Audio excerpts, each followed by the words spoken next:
thank you all for inviting me. Okay, I'm Blay Whitby, I'm a technology ethicist. I've got quite a lot of material here, so I'd rather you didn't heckle and you saved your questions for afterwards, but I will try and explain things if I'm really assuming knowledge. I've stolen Jane Austen's best-known joke, and it's also the first sentence of the published paper that I'll put up there. But there's an important point here in that people have decided, commercial organizations have decided that you want robots in caring roles. And there's profit to be made from selling you these robots. In fact, the second half of my talk, which I may or may not get onto, you can tell me to dump the humorous stuff and go straight into the serious stuff if you want. It can be driven by you. But the second half of my talk, it has headlines on the slide saying, this is not science fiction future technology. This is happening now. In fact, in case I don't get onto mentioning that, I was on a special ethics committee of the Royal Academy of Engineering to look at two close to market technologies. My field of expertise, so-called smart homes, which are highly automated apartments where we're going to put old people or people who need support, a lot of support, in order to live, and so on. There's a number of ethical questions about these things. There's not enough public discussion. That's why I'm here. That's why I'm prepared, to drive out on December nights. There's not enough public debate about where this technology is going. So, by all means, come back at me. Now, on the robot lover thing, again, I'll say a chap called David Levy published a book beginning of 2009 called Love and Sex with Robots. And in that book, among many other outrageous claims, he says by 2050, it's always good to have a date, by 2050, progressive states, he doesn't name which states these are, but progressive states will recognize marriage to robots. And I thought, you are crazy. And it's another reason why I've published and give lots of talks in this area. It's not impossible, it's not inconceivable, but you must understand the sort of choice that's being given to you. Hence this quote. Don't let the commercial organizations drive you into this. David Levy, of course, has an AI firm in London, busy developing artificial companions. So he has kind of a vested interest in the whole thing. I can afford to be neutral, but you must understand the public should debate the choice. So, do you want a robot lover? Yes, well, maybe you think you do, but there's a price. And Sharon's already handed me part of the price because she used like in a very special way in her introduction. Right? A way that has changed recently. Technology has changed the meaning of that word like. It now means ticking a box. It doesn't actually mean an emotional relationship. Did you notice that? Have you all noticed? This could be important. And I should also say I'm going to talk much more about love. It's robot lover, I'm going to talk about love, not sex. If you're interested in sex with robots, people are doing it all over the world. I happen to know how, because as part of my research, if you really want to know about it, come and ask me afterwards, right? And I can tell you lots about it. But certainly, so I'm not going to say that much about sex. Well, I guess if you ask me questions, I can be dragged out. But I really want to talk about love. The first thing is, you've been misled about robots, and this is as a result of science fiction.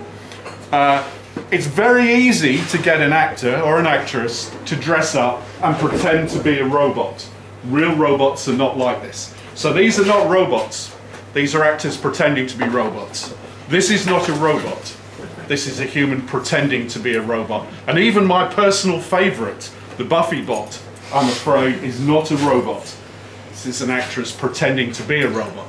On the other hand, this is a robot. One of the most successful robots around, the Raytheon cruise missile. Right? Also available for home defence in some parts of the world is this nasty little thing. That's a half-inch caliber machine gun.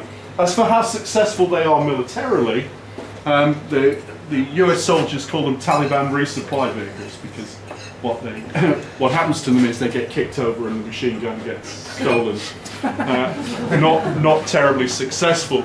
And I hope I'm not telling you any news. I'll take questions on this too. But this is an Airbus A320, quite an old aircraft now. But every 21st century Airbus flies itself. The pilots do not fly it. They wave a little stick around, and the computer flies the aircraft. Pilot input is just another factor it has to take into consideration, and they can override pilot input. If you want to ask me how Air France could crash one in the South Atlantic, given that, well, I'll tell you the answer. Right? The computer lost input data when the pitot tubes froze, so it went into alternate law, a backup mode in which it was possible for the humans to crash the aircraft. And the humans didn't realise this in time and crashed it. But essentially modern aircraft are robots. And some of us even get into the robot lab occasionally. Well, it's hard to see from projection, but that is me, and this is a drawbot which was supposed to, that's the way I'm putting this, was supposed to produce interesting drawings and evaluate them in terms of creativity. Yeah, these are various robots lying around. Not that impressive, are they?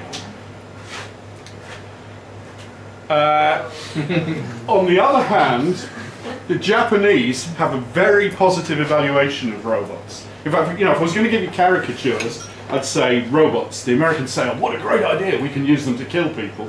The Japanese say, oh, what a great idea, we can use them to look after people. So much so that, when the Japanese have a power station blow up, none of their robots, which are all nice and cuddly, are any use. They have to borrow military robots from the Americans. This is a cyber receptionist. Japanese go a lot for talking mannequin type robots, so you might think we're moving towards a robot lover now, like this, and this is the prettiest one I've found. But I don't know, it's too risky to put videos in your presentation, but if you actually go on YouTube and look at some of these things going, you will, well, I experience, almost certainly you will experience the so-called uncanny valley. Does everybody know about the uncanny valley? Well, enough people don't. Right. Some people don't. Some people don't, yeah. It's a feeling, and you will get this from these talking mannequins, a feeling of deep revulsion that you get. This chap, Masahiro Mori, was a puppeteer. It's a Japanese idea, but it's been revived in the 21st century. And it's something robot builders, particularly people who are building humanoid robots or companion robots, know very, very well. The idea is that this axis is human likeness, and that's 100% human likeness. So at this point, it would be indistinguishable from a human being.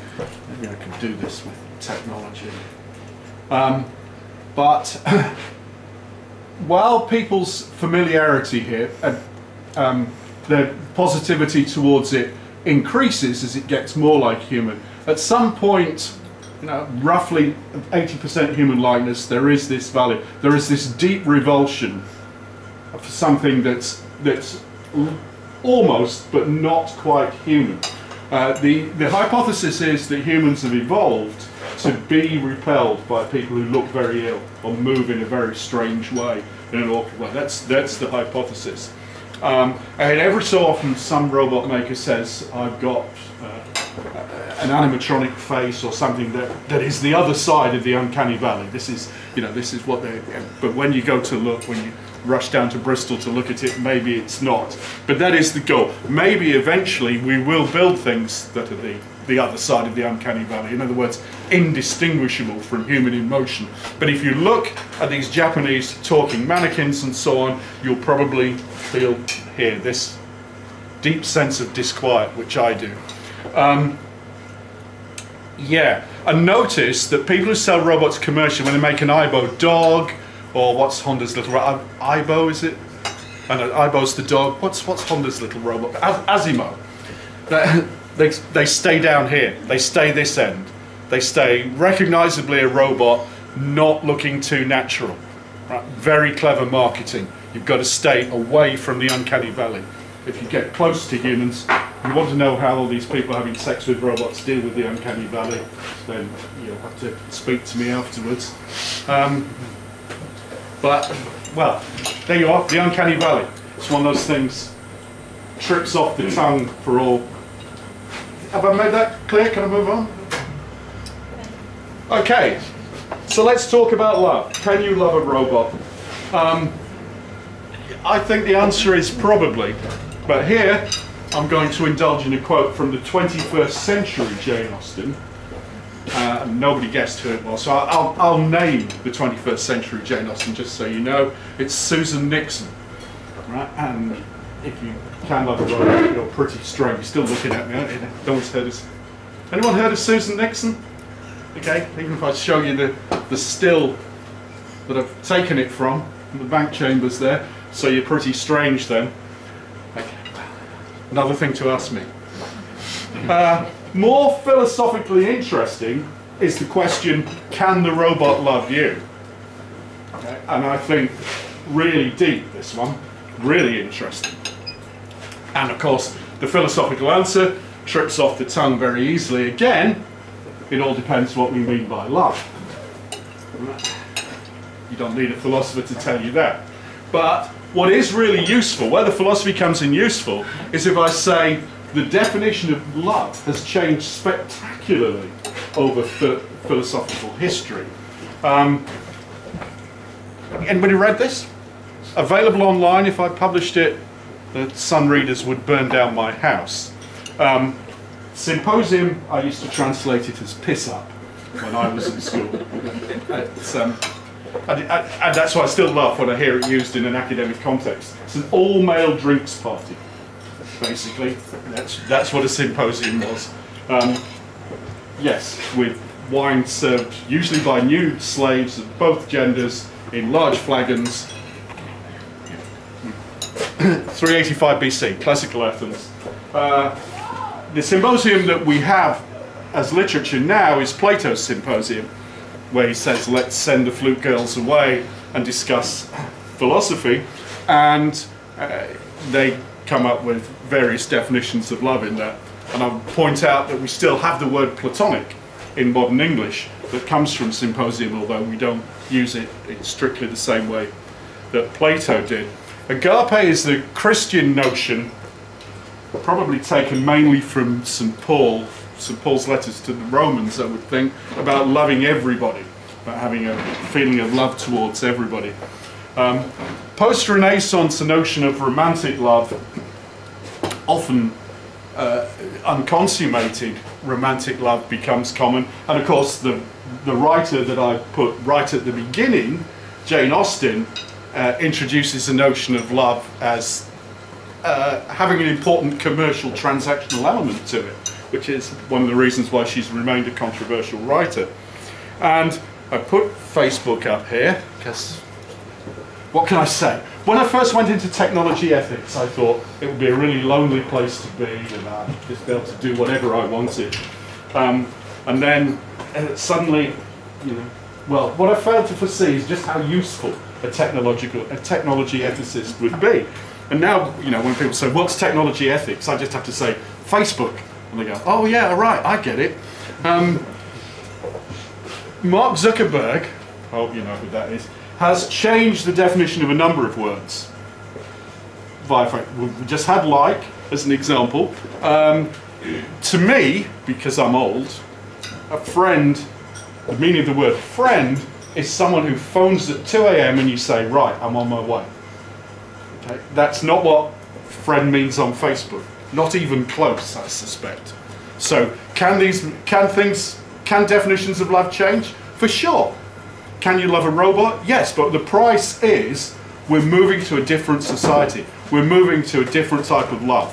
In fact, you've got to really think about what sort of love this is. If the robot is wholly owned and wholly submissive. You see where I'm going with this? It's a piece of property. It's not any of these types of love. It's a new type of love. Might suit you, might think it's great. Some people do. But see the big social change that this technology brings about.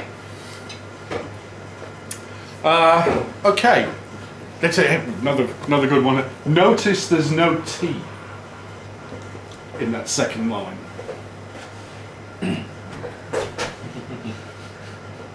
Okay, someone's coming.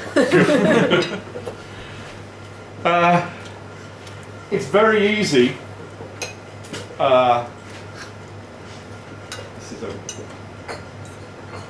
It's very easy to program a system, an artificial system, that will fool people, or that will fool people into thinking it's much more important to them, has a far stronger relationship with them than it really does.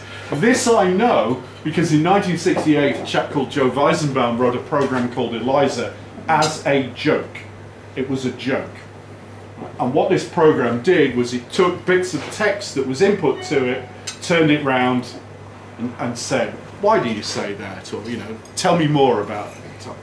In other words, it gave the illusion, there's a clue in the name, right? It gave the illusion of having a conversation, even though it didn't, it just manipulated text. And it would be nice to say that was in 1968 and AI has moved on.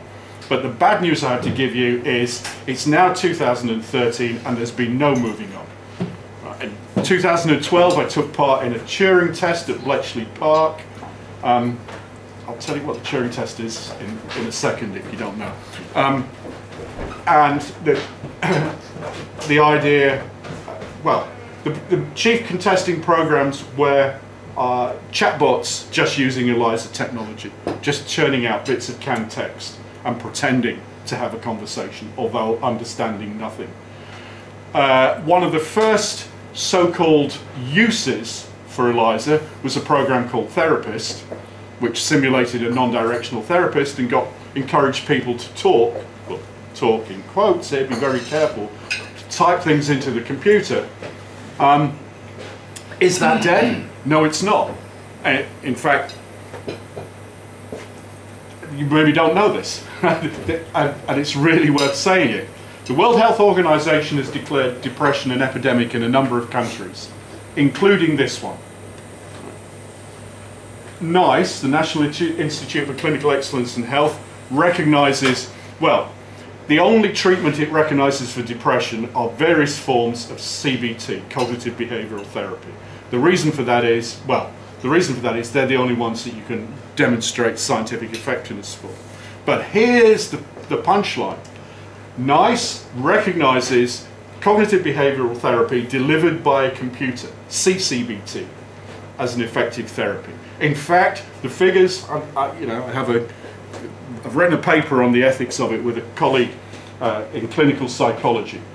And if I were a therapist, I'd be very, very worried about this. Cognitive behavioral therapy delivered by a computer is almost as effective as cognitive behavioral therapy delivered by a human being. And it's more effective with suicidal patients. And so, has ELIZA gone away? No, ELIZA is very big and with us and real. So, it could be just a trick. You understand? The robot does a trick of pretending to love you. In fact, I had years of experience. I could easily write the code that would trick people. We know it's very easy to trick people this way. That's one thing that's been worked out over the decades in AI. Okay, Turing 1950. In 1948, Alan Turing, who was a genius that I haven't got enough time to tell you all the things he did, but he wrote a paper in 1948 that was published in 1950 in a philosophy journal called Mind, called Computing Machinery and Intelligence.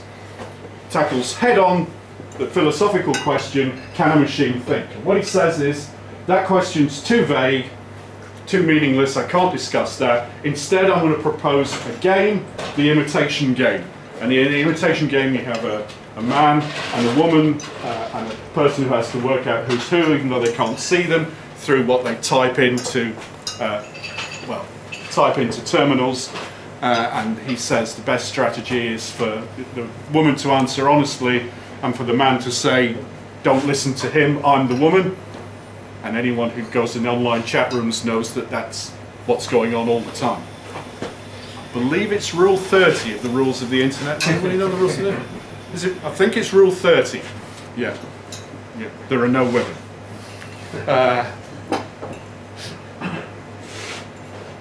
What would we say, says Turing, if a computer took the part of the man in this game? And that's what we were doing at Bletchley Park in the centenary of Turing's birth and so on. If people couldn't distinguish the computer after 5 minutes, 30% of the time, then we'd say that computers could think. What he's saying there is not that that's a goal, that's a way to make thinking computers. What he's saying there is public attitudes change. Public attitudes will change, he says in that paper. And that's what I'm saying to you tonight. Public attitudes change. There's enough of these robots about doing these things, then people's views will change. Love will just mean something different. And it will mean the sort of thing that a robot can do. This might be a good result, but you know, I really like to see more discussion rather than just let the people build it. There may be a commercial imperative at work. It's quite simple. If I say you should look after your elderly relatives better, then there's no profit in that. But if someone says you don't need to look after your elderly relatives because I can sell a smart home, then there's a profit in that. You see where the commercial imperative works. You're not convinced by this? Consider television. Or even better, your iPad and entertainment for an individual. If your model for use of television is like in a southern Indian village where you have one television set in the village, everybody gathers around it in the evening, you sell one television per 50 people. If your model for use of television is every kid in the family has their own television in their room watching different programs tailored for them, then you sell a television per person, or at least one television per person. So what's commerce going to do? Which is more profitable? Just floating the idea by you. Okay, I did a paper called "Sometimes It's Hard to Be a Robot Lover." Sometimes it's hard to be a robot. That's from Tammy Wynette. Stand by your man. Okay. Which lots of people who reviewed it didn't spot that joke. What sort of person might want a robot lover? Well, I put it to you that the typical customer will be somebody who wants to do things to their robot lover that would be illegal or immoral were they to do them to a human being. How do I know this? Because when most people meet AI, they're busy trying to run it over or shoot it, right? And the artificial intelligence just determines how good it is at dodging them or running away. So we've already let so much through with computer games. We've already let, absolutely abysmal behaviour through if it's against a simulated entity in a computer game, right? So why should we worry about people doing perverted and nasty things to robots? Now, you see, I am a little bit worried. I don't care about the robots. That's what people didn't get the joke in the title.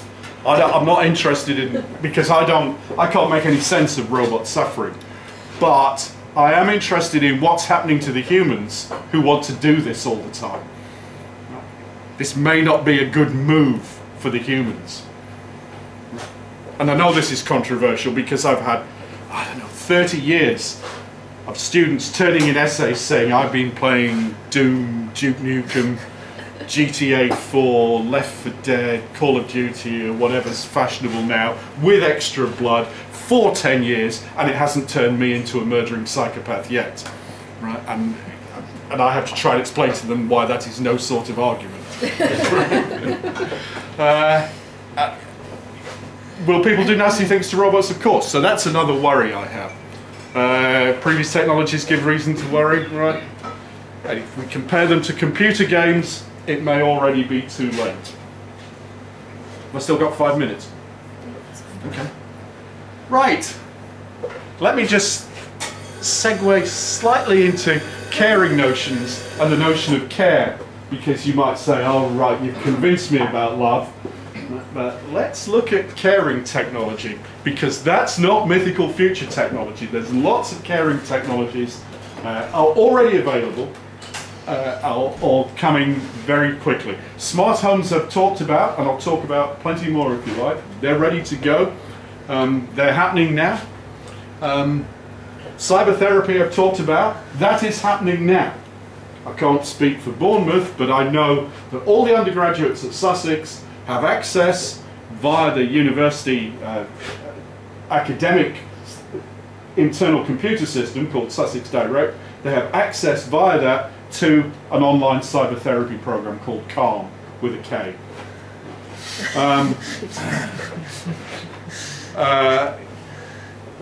If you're interested in this stuff, the one that NICE recommend, in fact, if you check NICE's recommendations, the one they've done the test on is called Beating the Blues, and it's actually quite good. But cybertherapy is there already. Robot nannies. Robot nannies are just about to appear. Again, they're being developed in countries that have a much more positive valuation on this sort of thing. And to cut a long story short, if you leave your child in the care of a robot in this country, you're breaking the law. It's definitely against the law in Europe to leave your child in the care of a robot. But it's seen as a great thing in Japan, in Singapore, rushing to develop it. Much better with a robot than with a human who might mistreat it. So there's no regulation. They'll be imported by people who are rich enough to import them, and yes, they'll know that it's illegal, but you know, maybe you could stay a little longer over your dinner. You know, your nice dinner and wine in Portugal if you knew there was a robot in the room. So what I'm saying is, you know, this is going to happen. This is already there. That's why we need to discuss the ethics of this. Including one thing that we've never really discussed, and we've had 20, 50 years to discuss it: who's responsible when something goes wrong?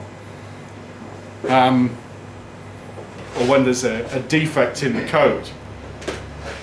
No? Nobody interested in this? I normally get shouted at by lawyers, right? So I don't know if there's any lawyers in the audience, but they have this very strong line: software is not a product. Great, eh? If software crashes the aircraft or makes a mess of your children, be reassured to know that it's not a product. But it isn't in law. Right. Thing to say, this is good. There was a pilot study done at the University of Hertfordshire. Small study. People really had put more money into this sort of thing, but you know what the government decide is worth researching by universities is esoteric at the very least. If you ask people, would you like to be cared for by a robot in your old age? In fact, I could try this, isn't it? Who would like to be cared for by a robot in their old age? Oh, we've got some takers.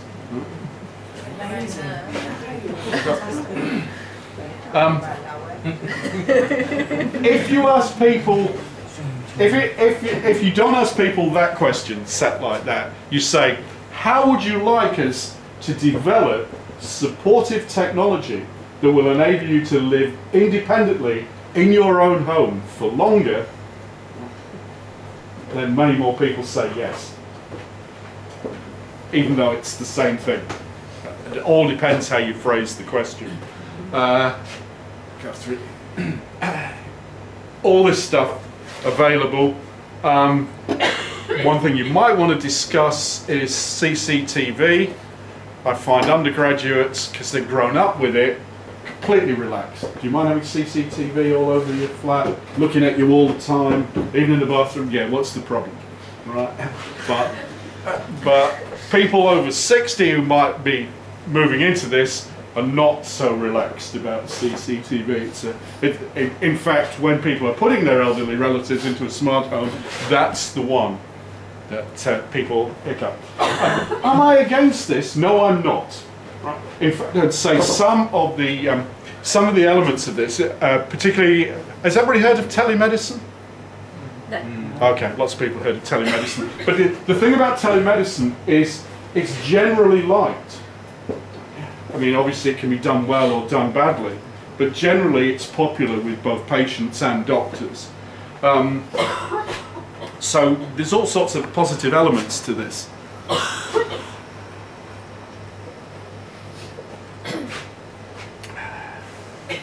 what's going on. I'll try and explain why I say what's going on. I have in my head a list of really good jobs for robots. Exploring Mars, decommissioning nuclear power stations, fixing oil leaks at the bottom of the Gulf of Mexico, maintaining sewers. There's really no shortage of work for robots. But then I have colleagues who really are getting, they get lots of good funding to research robots and computers to respond to people's emotions so they can teach better. Right? Now, I'm not sure teaching is a good job for a robot. Hence what's going on. I mean, people who develop intelligent tutoring systems maybe should put their cards on the table. What's wrong with human teachers? And again, people who develop artificial lovers or artificial carers maybe should put their cards on the table and say, what problem have you got with humans doing this job? Because I see lots of good jobs for robots. I have this mental list. Does it matter? Well, I think so. Also, like with Alan Turing, the attitudes of the public are key here, and they can change. This technology has a chance to change. So, do you want a robot lover? Well, maybe if you do, you've got to realise that the real nature of human loving relationships will be changed by that. We can debate whether or not Mark Zuckerberg has really changed the meaning of the word friend. But I think, I think if you went and talked to some teenagers, you'd find there is a change going on. And that my definition of friend is rather silly old-fashioned one. Public attitudes do matter and they can change. And for anyone who has been, thank you for listening.